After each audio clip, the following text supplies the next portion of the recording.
Good morning friends. ചെമ്പനീർ പൂവിൻ്റെ കഥ കേൾക്കണ്ടേ? ഇന്നത്തെ ചെമ്പനീർ പൂവിൽ അങ്ങനെ രേവതിക്ക് ആഭരണങ്ങൾ കൊടുന്നു കൊടുക്കുകയാണ് ചന്ദ്രമതി. രേവതിക്ക് ആഭരണങ്ങൾ കൊടുന്നു കൊടുക്കുമ്പോൾ സച്ചി അതെടുത്തിട്ട് ടേബിളിൻ്റെ മുകളിൽ വെക്കണം. സച്ചി അതെടുത്തിട്ട് രേവതിയുടെ കയ്യിൽ കൊടുക്കും. രേവതി ഇന്നാ പറഞ്ഞിട്ട് അപ്പോൾ രേവതി അതെടുത്തിട്ട് വളകളൊക്കെ എടുത്തിട്ട് ഇങ്ങനെ തിരിച്ചു മറിച്ച് നോക്കണ സമയത്ത് ചന്ദ്രമതിയുടെ മുഖം ഇങ്ങനെ വിളറി വെളുത്തിട്ടായിരിക്കണം. സത്യം തിരിച്ചറിയുമെന്നുള്ള പേടിയുണ്ട് ചന്ദ്രമതിക്ക്. അതിനൊപ്പം അറ്റാക്ക് വരുന്ന രീതിയിലൊക്കെയാണ് ഒരാൾ കൂടിയുണ്ട്. വേറെ ആരുള്ള സുധിയാണ്. സുധിയുടെ മുഖം ശരിക്കും ഇങ്ങനെ ഭയന്ന് ഇതായിട്ടാണ് കേട്ടോ ഇരിക്കണം. അപ്പോൾ ചന്ദ്രമതി ചോദിക്കും രേവതിയോട്, നീ എന്താടി ഇങ്ങനെ നോക്കണ? നീ തന്ന ആഭരണങ്ങൾ മുഴുവനുണ്ട്, ഞാൻ അതിനൊന്നും എടുത്തിട്ടൊന്നുമില്ല എന്ന് പറയും. അപ്പോൾ രേവതി പറയും, അതിനിപ്പോൾ എടുത്തു എന്ന് ഞാൻ പറഞ്ഞില്ലല്ലോ എന്ന് ചോദിക്കുക രേവതി. അല്ല, നിൻ്റെ നോട്ടം കണ്ടാൽ ഞാൻ അതിന് എടുത്ത പോലെ ഉണ്ട് പറഞ്ഞപ്പോൾ ഞാൻ അങ്ങനെ പറഞ്ഞില്ലല്ലോ. അപ്പോൾ രേവതി സ്വർണ്ണ പെട്ടി അടച്ചിട്ട് പറയും, സച്ചിയേട്ടാ വാ നമുക്ക് പോകാമെന്ന് ചോദിക്കുക. ശരി പറയും. അപ്പോൾ അങ്ങനെ രേവതി സച്ചിയോട് പോകാൻ ഇറങ്ങുന്ന സമയത്ത് ചന്ദ്ര ചോദിക്കും, നിൽക്ക് നിങ്ങളിത് എവിടേക്കാണ് പോകണം? അപ്പോൾ രവീന്ദ്രൻ പറയും, അവരെ എവിടേക്ക് പോയാൽ നിനക്കെന്താ ചന്ദ്ര എന്ന് ചോദിക്കും. പറയല്ല, അപ്പോൾ നമുക്ക് ഭക്ഷണം കഴിക്കണ്ടേ, ഇവള് പോയി ആര് വിളമ്പിത്തന്നെ ചോദിക്കുകയാണ്. നിൻ്റെ കൈ ഒടിഞ്ഞത് ഇതുവരെ ശരിയായില്ല ചന്ദ്ര ചോദിക്കുക. എൻ്റെ കൈ എവിടെ ഒടിഞ്ഞ്? അപ്പോൾ പിന്നെ നിനക്ക് ഭക്ഷണം വിളമ്പി കഴിച്ചൂടെ ചോദിക്കും രവീന്ദ്രൻ. അങ്ങനെ രേവതി സച്ചിയും പോകാൻ തുടങ്ങുകയാണ്. അങ്ങനെ രേവതി സച്ചിയും കൂടിയിട്ട് അച്ചമ്മയ്ക്കുള്ള മാല എടുക്കാൻ പോണ സമയത്ത് വയറ് കത്തിയിരിക്കുന്ന 2 പേരുണ്ട് ചന്ദ്രോദയത്തിൽ. അവരെവിടേക്ക് അതുകൊണ്ട് പോകണമെന്നറിയാതെ, ഒന്ന് സുധി, ഒന്ന് ചന്ദ്രമതി. രേവതി സച്ചിയും കൂടി ഒരു ജ്വല്ലറിയുടെ മുമ്പിൽ പോയി നിന്നു. അപ്പോൾ രേവതി പറഞ്ഞു, ഇതാണ് ഞാൻ പൂ നമ്മുടെ അമ്പലത്തിന് മുന്നിലുള്ള ബ്രാഞ്ചിൽ ഞാൻ പൂ കൊടുക്കാറുണ്ട്. ഞാൻ പൂ കൊടുക്കാറുള്ള കടയാണിത്. ഇവിടുത്തെ രാധാകൃഷ്ണൻ സാറിന് എനിക്ക് പരിചയമുണ്ട്. അപ്പോൾ സച്ചി പറയും, ഞാൻ മനസ്സിലൊരു ചെയ്യാൻ ഉദ്ദേശിച്ചിട്ടുണ്ട് അച്ചമ്മയ്ക്ക്. അങ്ങനത്തെ ചെയ്യാൻ ഇവിടെ ഉണ്ടാവുമോ രേവതിയെ ചോദിക്കുമ്പോൾ ഉണ്ടാവും, നമുക്ക് പോകാമെന്ന് പറഞ്ഞിട്ട് അങ്ങനെ അവർ കാറിൽ നിന്ന് ഇറങ്ങിയിട്ട് ജ്വല്ലറിയുടെ ഉള്ളിൽ കയറാണ്. എന്നിട്ട് അവിടുത്തെ സ്റ്റാഫിനോട് ചോദിക്കാൻ, രാധാകൃഷ്ണൻ സാറില്ലേ ചോദിക്കുമ്പോൾ പറയുമ്പോൾ ഇല്ല, ആൾ പുറത്ത് പോയേക്കാം, രാധാകൃഷ്ണൻ സാറിനെ കാണാനാണ് ചോദിക്കുമ്പോൾ അല്ല, ഞങ്ങൾ ഒരു മാല എടുക്കാൻ വേണ്ടിയിട്ടാണ്, രാധാകൃഷ്ണൻ സാറിനെ പരിചയമുണ്ട്, അമ്പലത്തിൻ്റെ അടുത്തുള്ള ബ്രാഞ്ചിൽ ഞാനാണ് പൂ കൊടുക്കാറെന്ന് പറയണം. അപ്പോൾ ആൾ പറയണം, ഞാൻ രാധാകൃഷ്ണൻ സാറിൻ്റെ അളിയനാണെന്ന് പറയാണ്. ഓക്കെ, ഞങ്ങൾക്കൊരു മാല വേണമായിരുന്നു എന്ന് പറയണം. അപ്പോൾ സച്ചി പറയണം, അളിയനാ പറയണ്ട രേവതി, വല്ല വള്ളി പൊട്ടി കേസാവോ, എനിക്കും ഉണ്ടൊരു അനിയൻ വള്ളി പൊട്ടിയതാന്ന് പറഞ്ഞിട്ട് പറയുമ്പോൾ രേവതി പറയണമെന്ന് മിണ്ടായിരിക്കും സച്ചിയേട്ടാന്ന് പറയാണ്. അങ്ങനെ സച്ചി രേവതിയും കൂടിയിട്ട് മാലകൾ നോക്കുകയാണ്. അപ്പോൾ സച്ചിക്ക് മനസ്സിൽ ഉദ്ദേശിച്ച മാലകളൊന്നും അവിടെ കാണാനില്ല. അപ്പോൾ സച്ചി പറയാണ്, ഞാൻ ഉദ്ദേശിച്ച മാല ഇവിടെ ഇല്ല തോന്നുന്നുണ്ട് രേവതി പറയുമ്പോൾ ആൾ പറയാണ്, സെയിൽസ്മാൻ പറയാണ്, അല്ല ഞാൻ വേറെ കാണിച്ചു തരാമെന്ന് പറയാണ്. എന്നിട്ട് വേറെ എടുത്ത് കാണിച്ചു കൊടുക്കുമ്പോൾ സച്ചി പറയും, രേവതി ഇതുപോലത്തെ മാല ഞാൻ ഏകദേശം ഉദ്ദേശിച്ച് വേണ്ട അതിലത്തൊരു മാല എടുത്തിട്ട് കാണിച്ചു കൊടുക്കണം. അപ്പോൾ രേവതി പറയും, കൊള്ള സച്ചിയേട്ടാ, അത് നന്നായിട്ട്, ഇത് എത്ര പവനാണ് ചോദിക്കുമ്പോൾ 3 പവനാണ്, ഏകദേശം പണിക്കൂലി അടക്കം 3.5 ലക്ഷം രൂപ വരും എന്ന് പറയാണ് ജ്വല്ലറിയിലത്തെ ആൾ. അപ്പോൾ സച്ചി ആ മാല എടുത്ത് രേവതിയുടെ കഴുത്തിൽ വെച്ച് നോക്കുമ്പോൾ പറയാം, എന്തിനാ എനിക്ക് വെച്ച് നോക്കണം, ഇത് അച്ചമ്മയ്ക്കല്ല ചോദിക്കുമ്പോൾ നിനക്ക് മാച്ച് ആകുമ്പോൾ അത് അച്ചമ്മയ്ക്ക് മാച്ച് ആവും എന്ന് പറയാണ്. അപ്പോൾ ശരി എന്നൊരു കാഞ്ചി ചേട്ടാ ഈ മാല എടുക്കാമെന്ന് പറഞ്ഞിട്ട് ആ മാല എടുക്കുകയാണ്. അപ്പോൾ സച്ചി പറയും, ഞങ്ങൾ കുറച്ച് സ്വർണ്ണം കൊടുത്തിട്ടുണ്ട്, അത് തന്നിട്ട് മാറ്റിയെടുക്കാനാണ് പറയാം. ശരി, അപ്പോൾ സ്വർണ്ണം എടുക്കുമെന്ന് പറയും. എന്നിട്ട് സ്വർണ്ണം എടുത്തിട്ട് രേവതിയുടെ സ്വർണ്ണം മുഴുവൻ എടുത്ത് കൊടുക്കുക. ശരി, ഞങ്ങളിതൊന്ന് ചെക്ക് ചെയ്യട്ടെ പറഞ്ഞിട്ട് ആൾ ചെക്ക് ചെയ്യാൻ വേണ്ടി പോവാണ്. ആയിക്കോട്ടെ പറയും. അപ്പോഴത്തേക്കും സച്ചിക്ക് രേവതിക്കും കുടിക്കാനുള്ള ജ്യൂസ് വരും. അപ്പോൾ സച്ചി അത് കുടിച്ചിട്ട് നോക്കുമ്പോൾ അതിൽ മധുരം കുറവ്, ഇതിൽ മധുരം കുറവാണെന്ന് പറയും. എന്താ സച്ചിയേട്ടാ അത് ചോദിക്കുമ്പോൾ പറയാം, പിന്നെ നമുക്ക് തരുമ്പോൾ നന്നായി തന്നൂടെ പറഞ്ഞിട്ട് ആ ജ്യൂസ് തിരിച്ചു കൊടുത്തു വിടുകയാണ്. ഈ സമയത്ത് ചെക്ക് ചെയ്യണം. അവർ തമ്മിൽ പരസ്പരം പറയുകയാണ്, ഇത് സ്വർണ്ണമല്ല, ഇത് റോൾഡ് ഗോൾഡാണ് എന്ന് അവർ തമ്മിൽ പറയുകയാണ്. നിങ്ങൾ തന്ന സ്വർണം കൊള്ളാം, നിങ്ങൾ പറ്റിപ്പുമായിട്ട് ഇറങ്ങിയേക്കാണ്ടല്ലേ, നിങ്ങൾ തന്നേക്കണ സ്വർണ്ണത്തിന് ഒരു കുന്തും കിട്ടില്ല, ഒരു വിലയും കിട്ടില്ല പറയണത്. അതെന്താ സാർ അങ്ങനെ പറയണത് ചോദിക്കുകയാണ്. അപ്പോൾ രേവതി അപ്പോൾ പറയണം, ഗോൾഡ് കവറിങ് ആഭരണങ്ങളും കൊണ്ടുവന്നിട്ട് ഞങ്ങളെ പറ്റിക്കാൻ നോക്കുകയാണല്ലേ ചോദിക്കുക. ഗോൾഡ് കവറിങ് ആഭരണങ്ങളോ, നിങ്ങൾ ആവശ്യമില്ലാത്ത പറയരുത്, ഞങ്ങൾ അസല് സ്വർണ്ണാഭരണങ്ങൾ തന്നെയാണ് കൊണ്ടുവന്നതെന്ന് പറയാണ് സച്ചി. നിങ്ങൾ ആരെയാണ് ഈ പറഞ്ഞ് പറ്റിക്കാൻ നോക്കണേ? രാവിലെ ഭാര്യയും ഭർത്താവും ഉടായിപ്പായിട്ട് ഇറങ്ങിയേക്കാണല്ലേ, അത് ഗോൾഡ് കവറിങ് ആഭരണങ്ങളാണ്, ഞങ്ങളത് പരിശോധിച്ച് പറയുമ്പോൾ. അപ്പോൾ രേവതി പറയും, സാർ ഇത് അമ്പലത്തിൻ്റെ അടുത്തുള്ള നിങ്ങളുടെ ബ്രാഞ്ചിൽ നിന്ന് തന്നെ എടുത്തത്, അത് ഗോൾഡ് കവറിങ് ആവാൻ യാതൊരുവിധ സാധ്യതയില്ല, ഞങ്ങൾ വരുമ്പോൾ സ്വർണ്ണാഭരണങ്ങളും കൊണ്ട് വന്ന പിന്നെ അത് എങ്ങനെയാണ് മാറിയെന്ന് ഞങ്ങൾക്ക് അറിയില്ല സാർ, ദയവ് ഇതെടുത്ത് വിശ്വസിക്കണം എന്ന് പറയാണ് രേവതി.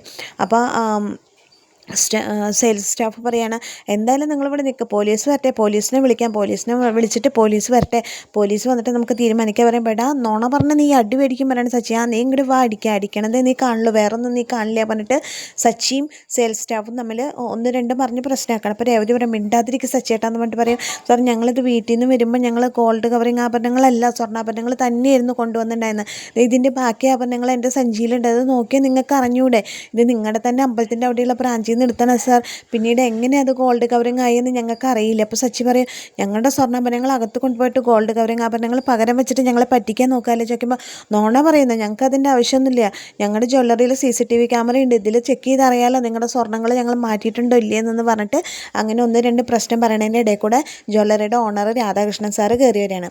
രാധാകൃഷ്ണൻ സാറ് കയറി വന്നിട്ട് ചോദിക്കുക എന്താ ഇവിടെ പ്രശ്നം ചോദിക്കുമ്പോൾ രേവതിനെ കാണുമ്പോൾ എന്താ രേവതി ഇത് നമ്മുടെ കടയിൽ പൂ തരുന്ന കുട്ടിയാണ്, എന്താ രേവതി പ്രശ്നം ചോദിക്കുമ്പോൾ സാർ ഇങ്ങനെ ഞങ്ങൾ ഒരു മാല എടുക്കാൻ വേണ്ടിയിട്ട് ഞാൻ എൻ്റെ സ്വർണ്ണങ്ങൾ കൊടുക്കുന്നുണ്ടായിരുന്നു പകരം മാറ്റാൻ, പക്ഷേ അത് ഗോൾഡ് കവറിങ് ആഭരണങ്ങളാണെന്നാണ് ഇവർ പറയണത്, പക്ഷേ എന്താ സംഭവിച്ചതെന്ന് എനിക്ക് അറിയില്ല സാർ പറയണ രേവതി.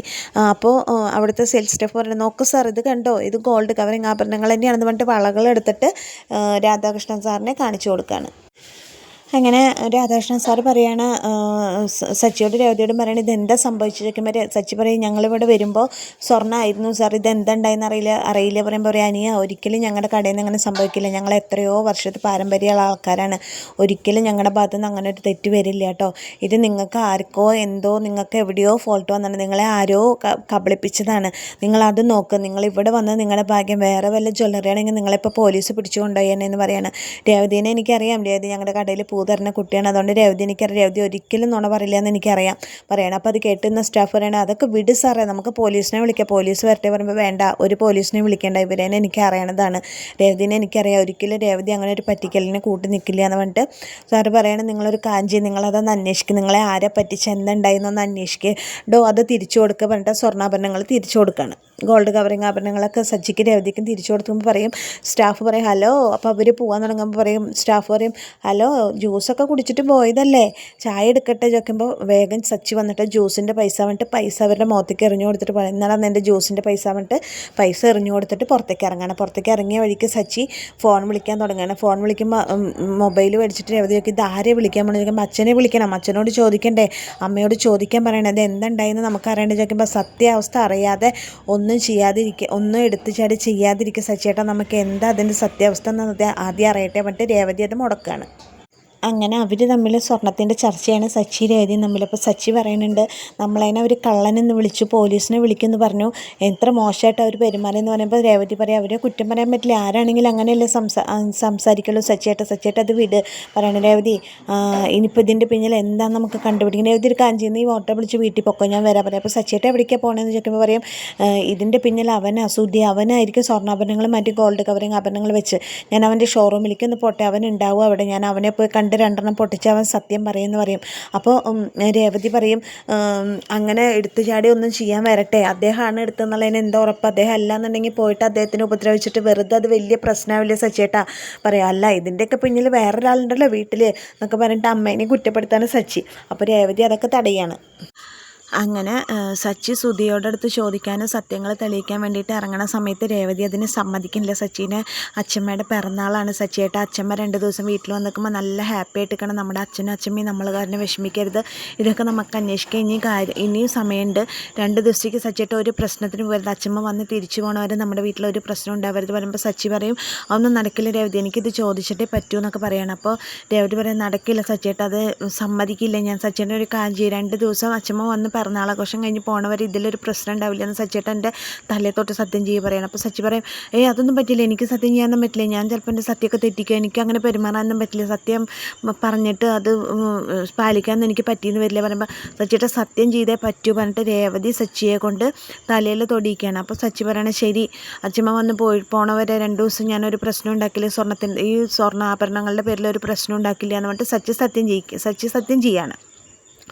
അങ്ങനെ സച്ചി പറയാണ് നീ നല്ല വക്കീലിനെ പോലെ വാദിച്ചിട്ട് നീ ഇപ്പം എൻ്റെ വായ അടപ്പിച്ചു അല്ലേ ചോദിക്കുമ്പോൾ രേവതി പറയും അതുകൊണ്ടല്ല, നമുക്ക് നമ്മുടെ അച്ഛമ്മയുടെ അച്ഛൻ്റെ സന്തോഷമല്ലേ വലുത്, നമ്മൾ കാരണം അവർക്കൊരു പ്രശ്നം ഉണ്ടാവരുത്. അപ്പോൾ പറയാം അവർ വന്ന് പോയി കഴിഞ്ഞാൽ ഞാൻ പ്രശ്നമാക്കൂട്ടെ പറയുമ്പോൾ അത് അപ്പോഴല്ലേ, അപ്പോൾ നമുക്ക് ആലോചിക്കാം സച്ചേട്ടൻ വന്ന് വണ്ടി കയറി പറഞ്ഞിട്ട് അങ്ങനെ അവർ വണ്ടി കയറാണ്. ഈ സമയം ചന്ദ്രോദയത്തിൽ ബലൂണുകൾ വീർപ്പിക്കണോ, തോരണം കെട്ടണോ, മാല കെട്ടണോ, അതിൻ്റെയൊക്കെ തിരക്കിലാണ് ശ്രീകാന്തും രവീന്ദ്രനും. ഇതൊക്കെ കാണുമ്പോൾ സഹിക്കാത്ത 2 പേരുണ്ട് അവിടെ, ചന്ദ്രമതിയും സുധിയും. അപ്പോൾ ചന്ദ്രമതി പറയും എന്തിനിപ്പോൾ ഇത്ര വലിയ ആഘോഷമൊക്കെ, ഇതിപ്പോൾ എന്താ ഇവിടെ കല്യാണമാണോ, പിറന്നാളല്ലേ എന്നൊക്കെ ചോദിക്കണം. കല്യാണമല്ല പിറന്നാൾ തന്നെയാണ്, അതിനിപ്പോൾ നിനക്കെന്താ, എൻ്റെ അമ്മയുടെ പിറന്നാളാണ്, ഞാനത് എനിക്ക് മനസ്സറിഞ്ഞ് ഞാൻ ആഘോഷിക്കും, നിനക്കെന്തിനാ അതിൻ്റെ കുശുമ്പ് എന്നൊക്കെ ചോദിക്കാണ് രവീന്ദ്രൻ. അപ്പോൾ സുധി പറയും അല്ല അച്ഛമ്മയുടെ പിറന്നാൾ നാളെയല്ലേ, എന്തിനാ ഇപ്പം തന്നെ ഈ ഒരുക്കങ്ങളൊക്കെ ചോദിക്കുമ്പോൾ അച്ഛമ്മ വന്ന് കയറുമ്പോൾ തന്നെ ഈ ഒരുക്കങ്ങളൊക്കെ കണ്ട് ഞെട്ടണടാ, ചുമ്മാ സന്തോഷിക്കണം, അതിന് വേണ്ടിയിട്ടാണ് പറയും.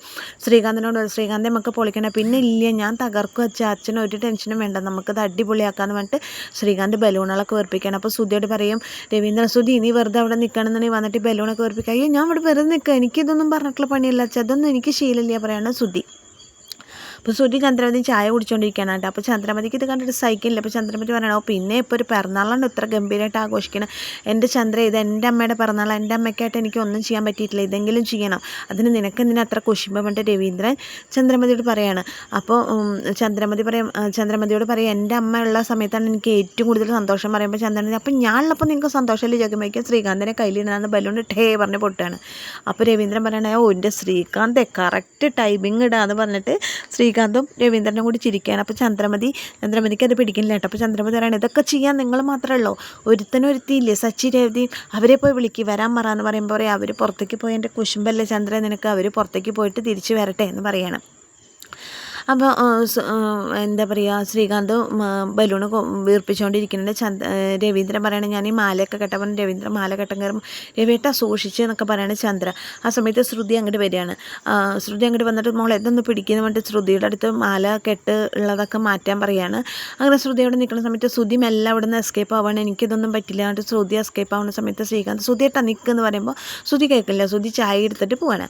അപ്പോൾ ശ്രീകാന്ത് വന്നിട്ട് രവീന്ദ്രനോട് പറയാം, അച്ഛാ ശ്രുതിയേട്ട ഇവിടെ നിന്ന് എസ്കേപ്പ് ആയിട്ട് പണിയാൻ മടിച്ചിട്ട് പറയുമ്പോൾ രവീന്ദ്രൻ പറയാം, ഇതിന് നമുക്കൊരു പണിയുണ്ട്, ശ്രുതി ചെയ്യണ പണിയും കൂടി നമുക്ക് ശ്രുതിക്ക് കൊടുക്കാം, നമുക്ക് ശ്രുതിയുടെ എല്ലാ പണികളും ശ്രുതിനെ ഏൽപ്പിക്കുക, ശ്രുതി അവൻ്റെ പണിയും കൂടി ചെയ്യട്ടെ പറയുമ്പോൾ ശ്രുതി ആ ഗന്ധം വിട്ട് നിൽക്കുകയാണ്. ആ സമയത്താണ് ഇന്നത്തെ ചെമ്പനീർപ്പൂ അവസാനിക്കുന്നത്. അപ്പോൾ എന്നത്തെയും പോലെ എൻ്റെ കഥയ്ക്ക് ഇഷ്ടപ്പെട്ട കൂട്ടുകാരൻ്റെ ചാനലൊന്ന് ലൈക്ക് ചെയ്യുക, ഷെയർ ചെയ്യുക, സബ്സ്ക്രൈബ് ചെയ്യുക. ഇതുവരെ നിങ്ങൾ തന്ന എല്ലാ സപ്പോർട്ടിനും നന്ദി. അപ്പോൾ എല്ലാവർക്കും താങ്ക് യു.